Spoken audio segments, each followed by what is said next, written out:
Le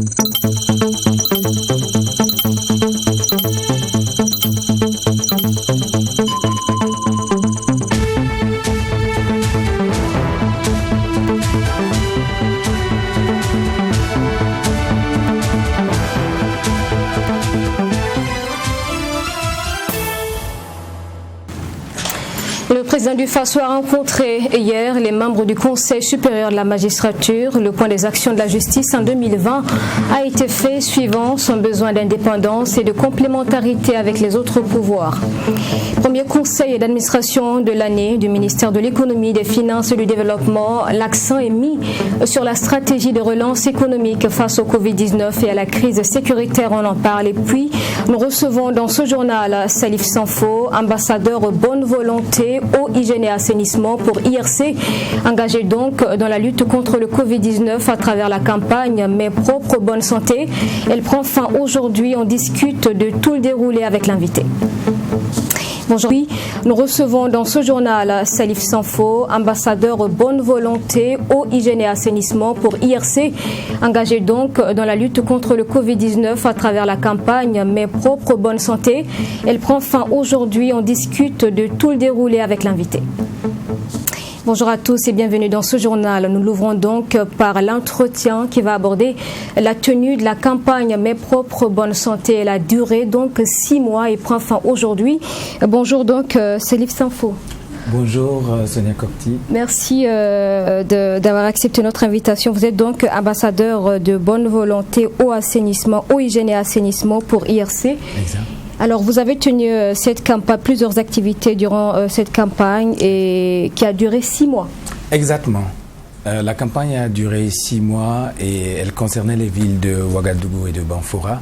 Il y a eu même des extensions à travers certaines activités sur les villes de Bobo-Dioulasso, de Yako et des villes secondaires aux alentours de Ouaga, notamment Zignaré, et des activités à Kinfangue et Janobli. Et la campagne avait pour objectif de rappeler un geste simple, mais vraiment tout simple, que nous ne mettons plus en pratique et qui occasionne beaucoup de maladies infectieuses.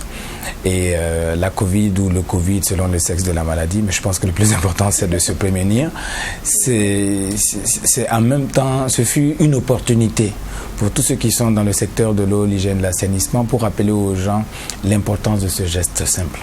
Donc nous avons pris sur nous de le répéter partout dans les écoles, avec Pizarro qui s'occupait de la section école. Au niveau des religieux, et c'est avec Moulin Yamobe et Wakatsira. Au niveau des médias, et ça je tire mon chapeau à Tree TV, au groupe Tam Tam, qui ont abattu un gros boulot. Moi je m'occupais, il y a Basseratou Kindo qui s'occupait de la section web réseaux sociaux, et moi je m'occupais de tout ce qui était regroupement, notamment les activités culturelles et les activités économiques. Partout où il y avait des regroupements de jeunes, nous avons mis en place la team Mes propres, et qui a été formée, et nous avons mis à disposition des solutions gel hydroalcoolique et des masques, et ces gens-là étaient à l'entrée des salles de spectacle, des festivals, pour systématiser le lavage des mains, tout comme avec la crise sécuritaire, on a réussi à systématiser la fouille à l'entrée des espaces. Et nous avons célébré avec particulièrement une mobilisation forte la journée mondiale du lavage des mains, qui coïncide avec le 15 octobre, comme par enchantement, qui célèbre aussi quelqu'un qui avait des mains propres, au sens propre comme au sens figuré.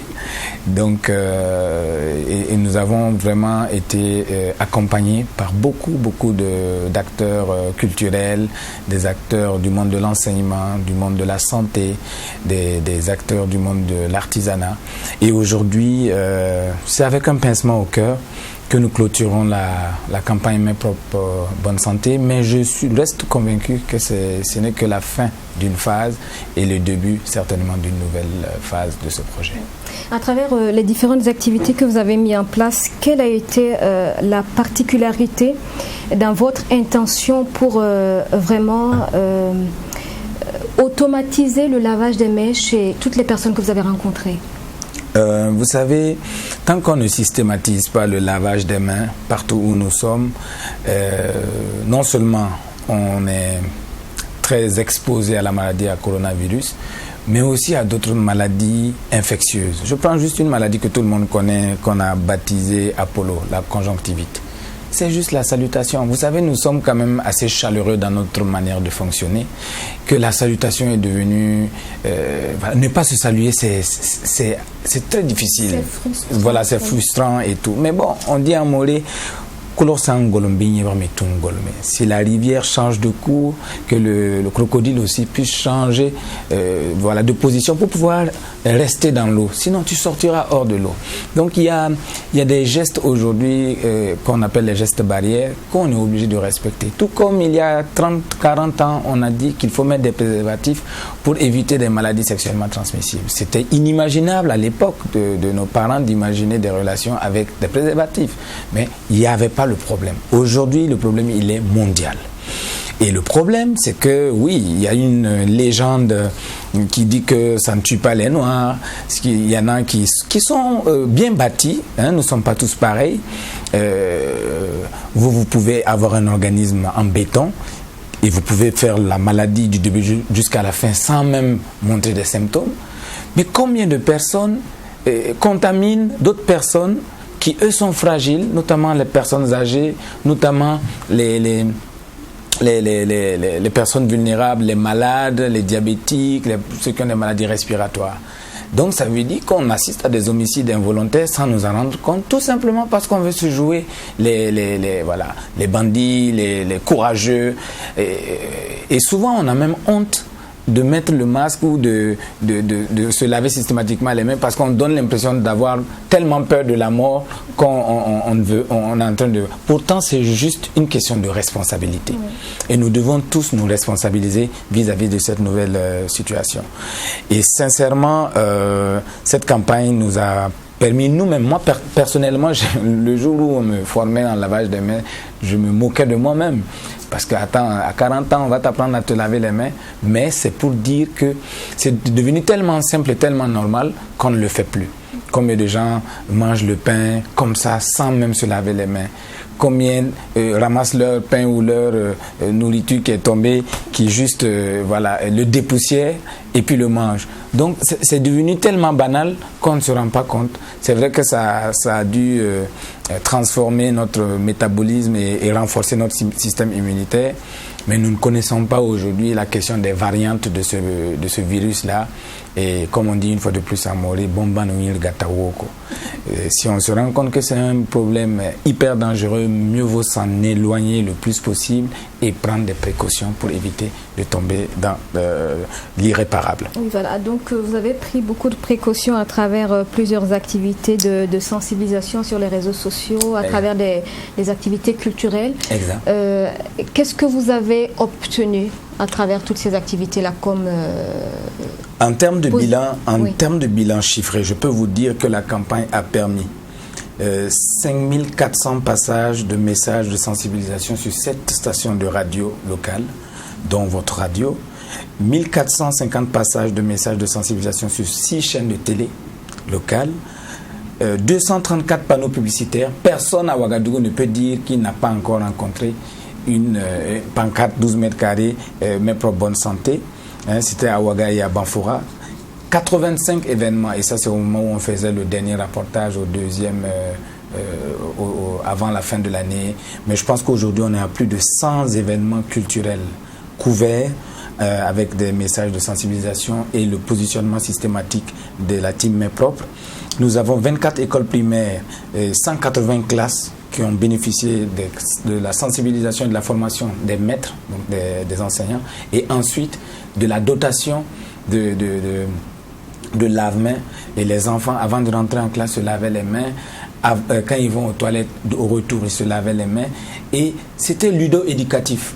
Et ces enfants devenaient des professeurs à la maison parce que quand papa ou maman ne se lave pas les mains, les enfants, vous savez, c'est de très bons pédagogues, ils n'arrêtaient pas de le dire. Donc on peut estimer environ 2 800 000 personnes atteintes au niveau de cette campagne en 6 mois. Et j'avoue que personnellement, lorsque j'ai été nommé ambassadeur de bonne volonté, je devais atteindre 50 000 personnes et je me demandais comment j'allais le faire parce que c'était énorme à mes yeux. Mais je puis vous assurer qu'en moins de 2 mois, on avait doublé les objectifs. Pour vous dire à quel point le besoin se faisait sentir. Et avec la recrudescence des chiffres de contaminés au Burkina, je pense que nous devons redoubler d'efforts pour bouter cette maladie hors de Burkina Faso parce que j'ai mis mon mandat personnellement sous le signe de la relance des activités socio-culturelles et socio-économiques. Et qui dit relance veut dire, on va dire, recul des chiffres ou même abolition définitive de cette maladie de nos actualités. Mais tant que cette maladie est là, c'est difficile de parler de relance économique et surtout de relance des activités culturelles parce que ça draine du monde et c'est là aussi que le virus peut être propagé. Mais je suis très admiratif de ce que le milieu culturel a fait de mon mandat. Ils se sont appropriés et il y a rares sont les événements qui se sont tenus pendant ces 6 derniers mois sans que je sois sollicité pour faire venir la team MEPROP. Et même quand nous ne sommes pas là, et même quand nous sommes en cours d'intrant, ils continuent, surtout les événements qui se tiennent sur 4 jours, 1 semaine, à maintenir le cap de la systématisation du lavage des mains. Et ça, c'est un acquis que je tiens à saluer et je profite de saluer tous les opérateurs culturels qui ont adhéré au message MEPROP Bonne Santé.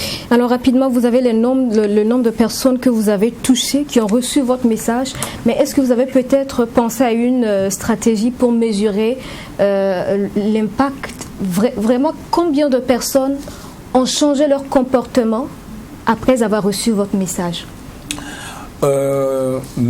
Peut-être qu'une étude viendrait confirmer ce que je vais vous dire, mais d'ores et déjà, il faut dire que partout où moi je vais personnellement, je suis identifié comme tel, donc je me dote désormais de gel parce qu'on m'en demande. La team MEPROP, les hôtesses comme les stewards, aujourd'hui sont interpellés pour les avoir vus 2-3 fois sur des spectacles. Ils sont devenus comme étant des icônes du lavage des mains. Au niveau des écoles, les parents font des retours sur comment les enfants sont devenus exigeants vis-à-vis d'eux-mêmes, les parents, et comment les enfants ont eux-mêmes changé leur comportement. Parce que vous savez, se salir, ça fait partie aussi des activités des enfants. Mais la systématisation du lavage des mains commence à devenir une réalité. Et il y a eu des moments où nos équipes étaient tellement déployées sur plusieurs événements que les organisateurs eux-mêmes ont pris sur eux de mettre du gel à disposition et nous demander des t-shirts pour pouvoir avoir le label MEPROP Bonne Santé. Comme si c'était gage de qualité, de sécurité, de responsabilité de l'organisateur par rapport à la situation sanitaire nationale. Oui. Et les directions régionales de la santé de l'Ouest et du Centre nous ont accompagnés, par exemple, sur l'organisation des Ouistiti d'Or. Et ça a été un succès, comme vous l'avez vu, vous avez couvert l'événement.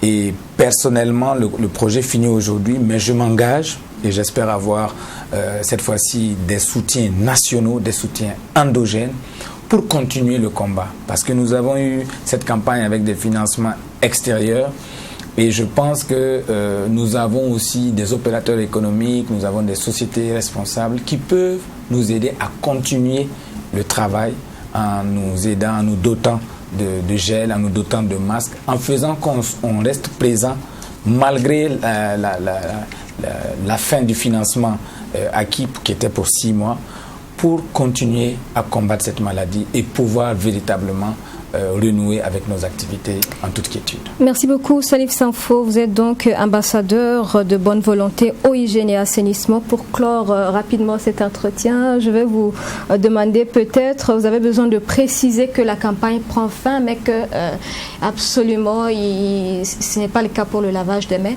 Bien sûr. Parce que la maladie est toujours présente. Exactement. La campagne prend fin ce soir à 16h et si vous me permettez, je vous invite et j'invite tous les téléspectateurs qui nous suivent à partir de 16h.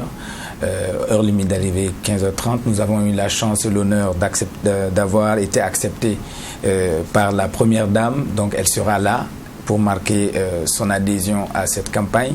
Le ministre de la Santé sera là, c'est lui le patron de la cérémonie. La ministre déléguée auprès du ministre de l'Industrie et de l'Artisanat en charge de l'artisanat sera là. Et donc ce sera donc à 15h30 au niveau du CIAO. Nous allons faire un cross populaire parce que vous savez que notre premier médicament c'est le sport. Et le sport aussi il est inclusif, il permet aussi de renforcer les liens. Donc après ce cross, nous allons nous retrouver dans l'enceinte du CIAO pour les solennités, les discours et bien sûr des remises de dons, de lave-mains, de gel hydroalcoolique et aussi de distinctions honorifiques et des attestations de reconnaissance pour tous ceux qui nous ont permis de réussir cette campagne en si peu de temps. Et enfin, comme vous l'avez dit, aujourd'hui c'est la fin de la campagne Mes propres bonne santé, mais c'est le début de la responsabilisation de chacun et de tous pour faire du lavage des mains la chose la plus normale possible, à la maison, au travail, partout où nous sommes. Bien entendu, merci beaucoup d'être passé sur ce plateau. Restez avec nous pour suivre ce journal en temps réel. Merci. Le président du Faso, garant de l'indépendance du pouvoir judiciaire, a présidé ce jeudi 25 février au palais présidentiel donc une rencontre avec les membres du Conseil supérieur de la magistrature. Cette rencontre statuaire entre le chef de l'État et donc le CSM placé sous le thème la justice burkinabé entre besoin d'indépendance et besoin de complémentarité avec les autres pouvoirs a permis de faire le point sur le rendement des juridictions au cours de l'année écoulée. Maxime Jedbambara pour en parler. La justice burkinabé entre besoin d'indépendance et besoin de complémentarité avec les autres pouvoirs. C'est le thème qui a guidé les réflexions à cette rencontre statutaire entre le chef de l'État et le Conseil supérieur de la magistrature. Rencontre qui, selon le président du Conseil supérieur de la magistrature, a permis de parler des questions d'indépendance de la justice à travers l'examen des performances réalisées au cours de l'année judiciaire écoulée. Vous avez le pouvoir judiciaire, mais à côté, vous avez l'exécutif et le législatif. Il y a, pour que l'état de droit fonctionne correctement, il y a un besoin de complémentarité entre les pouvoirs constitutionnels. Donc c'est ce sujet que nous avons creusé en nous disant que l'indépendance est une chose, mais l'indépendance, pour mieux s'affirmer, a besoin qu'elle soit accompagnée par les autres pouvoirs. Donc c'est de tout cela que nous avons parlé et le dialogue va se poursuivre et nous espérons qu'il va aboutir à des résultats concluants. Tout en se réjouissant des performances réalisées par le Conseil supérieur de la magistrature, le président du Faso a indiqué que l'indépendance de la justice est une quête permanente. C'est une préoccupation majeure parce que vous savez que la consécration de l'indépendance de la justice ne doit pas être comprise comme si la justice et les autres institutions, qu'il y avait une muraille de Chine qui nous séparait. L'indépendance, c'est aussi bien dans leurs prérogatives, dans leur jugement qu'ils rendent, de manière à être suffisamment indépendants pour ne pas subir de pression d'où qu'ils viennent ou prendre des positions qui ne sont pas conformes au droit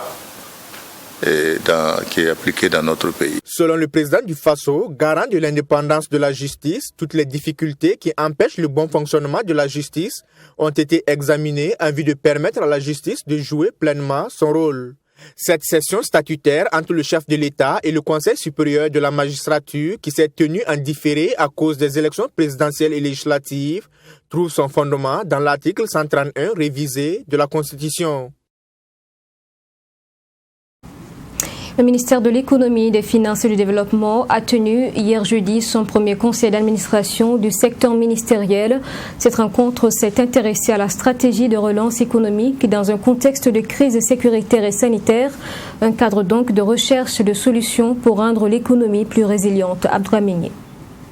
Malgré la crise sécuritaire et sanitaire, le Burkina Faso connaît une croissance économique positive, Selon le ministre en charge de l'économie, même si ces crises ont impacté négativement, l'économie du Burkina Faso a été résiliente et le ministre estime que le gouvernement est en passe de relever le défi de la relance économique. Au départ, les projections donnaient une récession de notre économie, autour de 2%. Mais aujourd'hui, lorsque nous regardons avec les derniers chiffres que nous avons eus et le cadrage qui est fait, le taux de croissance serait positif et frôlerait les 2%. C'est vrai que lorsqu'on compare par rapport à 2019 où on était à 5,7, être à 1,9 n'est pas performant.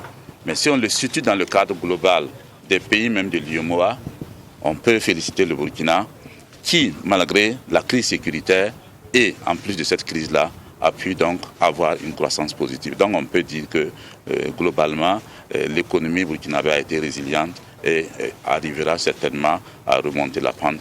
Et pour remonter la pente, les acteurs de l'économie devront proposer des solutions concrètes. C'est l'objet de ce premier CASEM autour du thème stratégie de relance économique dans un contexte de crise sécuritaire et sanitaire. La relance économique, il n'y a pas de miracle, c'est de soutenir d'abord les entreprises qui ont été fortement impactées. Et nous avons mis un dispositif aussi bien avec le système bancaire qui a pris du temps pour commencer correctement, mais qui est vraiment pleinement opérationnel aujourd'hui. Nous avons travaillé avec les institutions de microfinance pour les accompagner avec des financements adéquats. Donc, ces financements vont se poursuivre en 2021. Nous allons travailler surtout pour les jeunes, voir comment créer en tout cas un environnement plus propice, tout ce qui concerne les startups, encourager nos jeunes à faire de la création, encourager les femmes ou ceux qui ont des porteurs d'idées, des projets, donc pouvoir travailler dans ce sens-là. Lassane Kaboré annonce l'introduction d'un projet de loi de finances rectificative à l'Assemblée nationale pour rehausser le budget 2021 en prenant en compte les nouvelles réalités. Il a par ailleurs invité tous les contribuables à payer leur dû pour permettre à l'État de financer les activités de développement. Le ministre des Infrastructures et du Désenclavement, Éric Bougma, visitait mardi dernier le chantier d'extension et de réhabilitation du port sec de Bobo-Dioulasso. Il a saisi l'occasion pour constater l'état actuel donc des voiries d'accès au site. Ce projet d'extension du port sec par la Chambre de commerce et d'industrie du Burkina vient ainsi compléter les efforts du gouvernement pour relancer l'économie de Bobo-Dioulasso et faire de cette ville un véritable carrefour des échanges internationaux. Les travaux se poursuivent sur le chantier d'extension du port sec de Bobo-Dioulasso. Des travaux qui prennent également en compte la réhabilitation des voies d'accès au port dégradées par l'impact des gros porteurs. Ce chantier a reçu la visite du ministre des Infrastructures et du Désenclavement. Le projet initié et financé par la Chambre de commerce du Burkina et ses partenaires vise à accroître les capacités d'accueil du port sec de Bobo-Dioulasso. La ville de Bobo-Dioulasso est un carrefour. Un carrefour qui joue un rôle de redistribution de trafic pour les régions du Burkina, pour les pays frontaliers au Burkina et d'une façon générale pour l'économie de la sous-région. Et Bobo, depuis fort longtemps, a été considéré comme la capitale économique à cause de cet atout.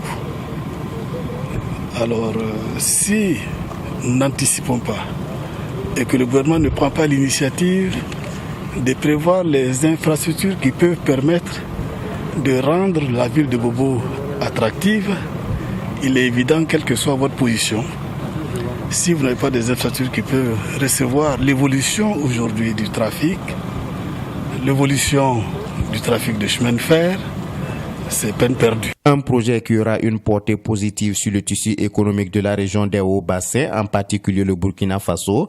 De façon générale, se réjouit le président de la Chambre de commerce de Bobo-Dioulasso. Il y avait un besoin. Dès lors qu'il y a eu les infrastructures, le marché était au rendez-vous. Et nous sommes pratiquement dépassés aujourd'hui. Vous voyez les mouvements de camions entre la Côte d'Ivoire et le Burkina, entre le Togo et le Burkina, le Bénin et le Burkina. C'est un volume extrêmement important qui est lié au dynamisme de notre économie. pour répondre à cette vitalité de notre économie, il fallait donc faire cette extension assez rapidement. Pour le ministre Éric Bougouma, le taux d'exécution des travaux présente des motifs de satisfaction. Vous savez que un port sec comme celui-ci draine des gros porteurs. Donc les solutions techniques qui ont été adoptées me paraissent être les bonnes.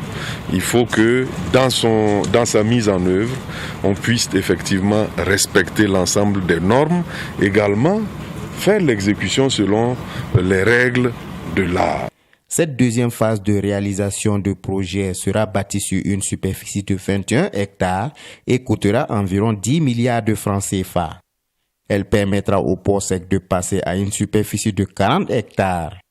Les travaux, faut-il le rappeler, ont été lancés en octobre 2019 par le chef du gouvernement.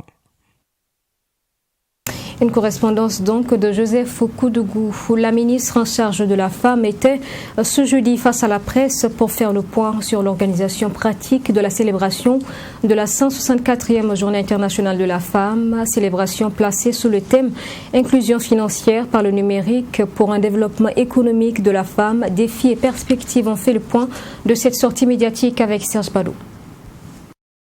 Inclusion financière par le numérique pour un développement économique de la femme, défis et perspectives. C'est le thème de cette commémoration. Et pour Laurence Marchal-Ilboudo, ministre en charge de la femme, ce thème se justifie par le fait que malgré la forte proportion des femmes au sein de la population globale, c'est-à-dire 51,7% selon les chiffres du 5e recensement général des populations et de l'habitation du Burkina Faso, nonobstant leur présence manifeste dans tous les secteurs de la vie sociale et économique, et enfin, en dépit de leur importante contribution au développement de notre pays, l'entrepreneuriat féminin peine à atteindre le niveau escompté au Burkina Faso.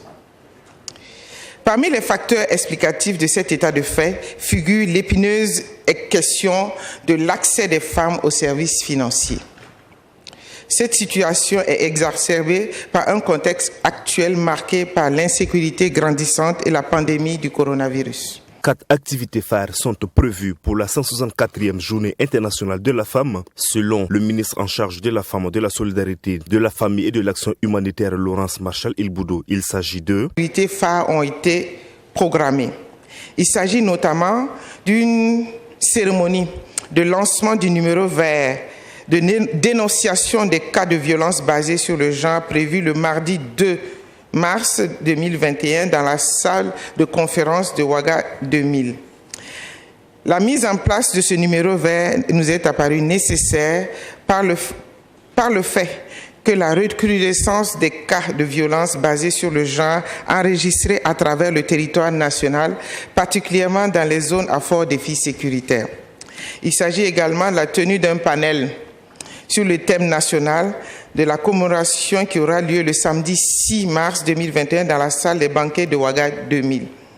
L'acte solennel de commémoration interviendra le lundi 8 mars 2021. Elle se tiendra dans la salle des banquets de Ouaga 2000. En rappel, c'est depuis 1977 que les Nations Unies ont consacré le 8 mars comme la journée internationale de la femme pour mettre en avant la lutte pour les droits des femmes, notamment pour la réduction des inégalités entre les hommes et les femmes.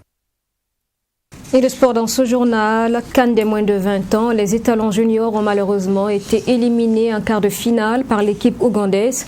Le jeu est allé jusqu'au tir au but malgré une performance appréciée des étalons avec de grandes occasions ratées. Les images avec Assemitiam Touré, notre envoyé spécial à Nouakchott. C'est ici, en quart de finale, que le parcours des étalons juniors s'arrête pour cette CAN junior en Mauritanie. Face aux Crunes de l'Ouganda, les poulains de Oscar Barrow sont tombés les armes à la main. Après une première période qui laissait à désirer, les Burkinabés contrôlent toute la seconde période. Avec une domination nette, sur une action de Clovis Ouedraogo, ils auraient pu bénéficier d'un pénalty. Mais le seul juge, l'arbitre, ne dit rien. 0 but partout à la fin des 90 minutes. Les prolongations de 2 fois 15 minutes n'ont pas suffi pour départager les 22 acteurs. Il faut faire recours donc au tir au but. Le Burkina Faso sur son premier tir, celui de Yacouba Djiga, le gardien s'interpose. Tous les autres tireurs burkinabés vont réussir, mais l'Ouganda, en prenant le dessus avec 5 tirs réussis, se qualifie pour les demi-finales pour la première fois de son histoire. Une élimination certes, mais dans le fond, les joueurs burkinabés se sont bien comportés, dira l'entraîneur Oscar Barrow. Et ce soir, avec un goût amer, voilà, parce que pour moi, nous avons joué peut-être notre meilleur match dans le contenu. Malheureusement, on n'a pas pu scorer dans les matchs. Donc, c'est dire que, voilà. Ok. C'est donc avec un goût vraiment amer que nous quittons la compétition. Mais c'est aussi ça la loi de la compétition. Dans le contenu, nous avons été meilleurs que les autres matchs. Nous savions qu'on avait affaire à une équipe très redoutable physiquement, une équipe très athlétique, une équipe où on a des joueurs allez voir, je sais qu'ils sont rompus à la compétition. Alors, nous avons essayé de faire notre jeu et malheureusement, on n'a pas pu marquer dans le jeu. Et voilà, l'ultime moment, à savoir les coups de pied arrêtés, les pénaltys du moins, où nous n'avons pas été assez efficaces comme l'équipe ougandaise. Et nous disons félicitations à l'équipe ougandaise et nous leur souhaitons une très bonne fin de cette compétition. Les faits du match n'ont pas été également à l'avantage du Burkina Faso. Sur l'action de la faute de main non sifflée par l'arbitre camerounais, M. Ivan, à en croire Oscar Barrow, cet arbitre aurait choisi délibérément de ne pas accorder un pénalty aux étalons juniors. Remonter contre l'arbitre, parce que tout simplement, il a dit qu'au joueur qu'il y a pénalty, mais lui, il ne siffle pas. Un arbitre ne doit pas dire ça. Même si tu ne siffles pas, tu ne dois pas le dire au joueur. Il dit qu'il y a pénalty, mais lui, il ne siffle pas. Je dis, même si tu ne siffles pas, tu as tes raisons, mais tu ne dois pas dire ça au joueur. Voilà, tu ne dois pas le dire, tu ne dois pas le faire. Même si on sait que tu es venu, tu as ta décision, tu as choisi un camp, tu peux le faire, mais tu ne dois pas le dire. Cet arbitre a eu le courage de dire au joueur sur le terrain qu'il y a pénalty, mais lui, il ne siffle pas. C'est ce que je lui disais. Je dis, c'est pas bon pour un arbitre. Bon, on peut dire ça, c'est le tournant du match, puisque franchement, l'arbitre nous a pénalisé sur ce pénalty. Puisque, bon, il m'a dit que le pénalty, que c'est une main naturelle. Donc, je ne pouvais pas comprendre. Bon, c'était dans la surface, c'était un pénalty net, et puis il n'a pas sifflé. Après donc l'élimination il y a 2 ans au Niger, en phase de poule, les étalons juniors quittent cette fois la compétition en quart de finale avec 2 trophées d'homme du match donnés à Nino Bazier. L'Ouganda jouera les demi-finales face au vainqueur de l'opposition Maroc-Tunisie. L'Italie a rendu un hommage national jeudi à son ambassadeur en République démocratique du Congo, tué avec son garde du corps dans l'attaque d'un convoi du Programme alimentaire mondial dans le nord Kivu, Luca Antanasio. L'ambassadeur donc de 43 ans est décédé après avoir été blessé par balle. Des funérailles d'État à Rome pour l'ambassadeur Luca Attanasio et son garde du corps, le carabinier Vittorio Lacovacci. La cérémonie s'est tenue ce jeudi en la basilique Sainte-Marie des Anges et des Martyrs dans la capitale italienne. Les corps du diplomate et du jeune carabinier étaient arrivés mardi soir à Rome à bord d'un avion militaire. Luca Attanasio avait 43 ans, était marié et père de 3 petites filles. Vittorio Lacovacci était seulement âgé de 30 ans. L'Italie a demandé à l'ONU l'ouverture d'une enquête et des réponses claires après ce drame. Le lendemain de l'attaque du convoi du PAM, le porte-parole de l'ONU avait expliqué les faits. Vers 10h15 heure locale, les 2 véhicules ont été arrêtés par un groupe armé et tous les passagers ont été contraints de descendre des voitures. Le conducteur du Programme alimentaire mondial de l'un des véhicules, Mustapha Milambo, a été tué à ce moment-là. Les 6 autres passagers ont ensuite été forcés de se rendre dans la brousse sous la menace d'une arme. Il y a eu des coups de feu. Pendant l'échange de tirs, l'ambassadeur italien Luca Attanasio et son garde du corps, Vittorio Lacovacci, ont été mortellement blessés et sont ensuite décédés. La province troublée du Nord Kivu où a eu lieu l'embuscade est considérée comme l'une des zones les plus dangereuses de la République démocratique du Congo. Les autorités ont depuis décidé que tous les diplomates seraient obligés de signaler tout déplacement à l'intérieur du pays auprès du gouvernement de la RDC. Fin de ce journal, merci de l'avoir suivi. Excellente suite à notre compagnie. Je vous retrouve demain à 13h.